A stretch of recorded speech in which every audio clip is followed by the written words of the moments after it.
کھانے کی قوت سے وہ چلتا رہا جب تک کہ خداوند کے پہاڑ پر نہ پہنچا۔ آج کی پہلی تلاوت ملوک کی پہلی کتاب 19واں باب 4 سے 8ویں آیت تک۔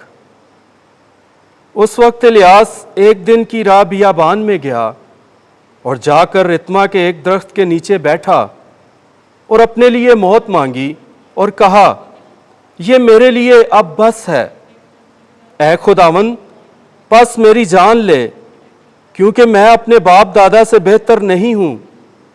تب وہ لیٹ گیا اور رتما کے نیچے سو گیا، تو دیکھو ایک فرشتے نے اسے چھوا اور اس سے کہا، اٹھ اور کھا۔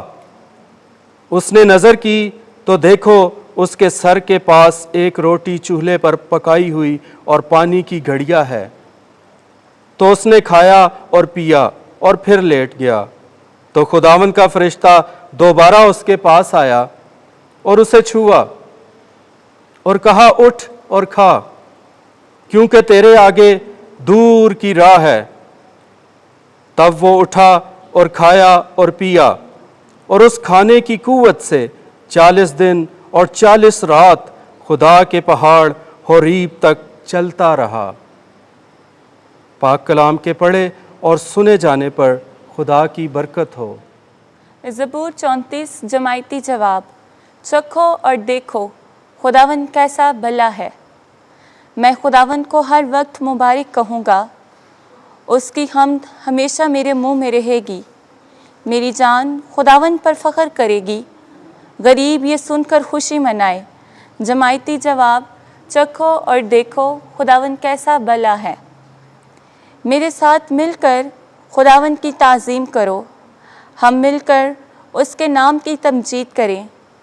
میں خداوند کا طالب ہوا اور اس نے میری سن لی، اور اس نے مجھے ہر خوف سے چھڑایا۔ جماعتی جواب۔ چکھو اور دیکھو خداوند کیسا بھلا ہے۔ تم اس کی طرف نگاہ کرو تاکہ منور ہو جاؤ اور تمہارے چہرے پر شرمندگی نہ آئے۔ مسکین نے دہائی دی تو خدا نے سن لی اور اس کے سب مصائب سے اسے چھڑایا۔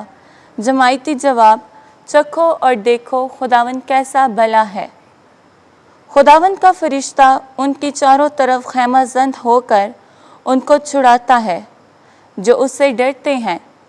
چکھو اور دیکھو خداوند کیسا بھلا ہے۔ مبارک ہے وہ آدمی جو اس کی پناہ لیتا ہے۔ جماعتی جواب۔ چکھو اور دیکھو خداوند کیسا بھلا ہے۔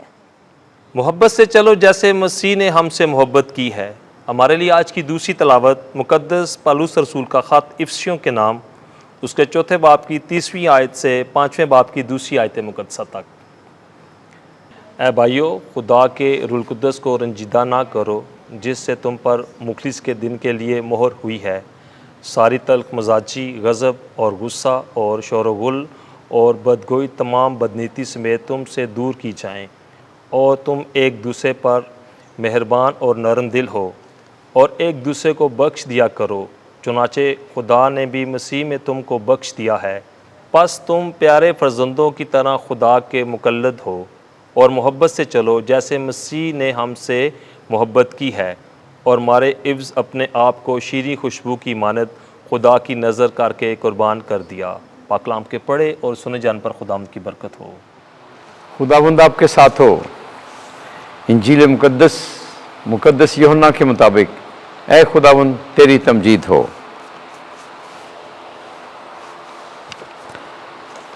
چھٹا باب 41ویں آیت سے 51ویں آیت تک۔ میں وہ زندہ روٹی ہوں جو آسمان سے اتری ہے۔ اس وقت یہودی یسوع پر کڑکڑانے لگے، کیونکہ اس نے کہا تھا کہ جو روٹی آسمان سے اتری وہ میں ہوں۔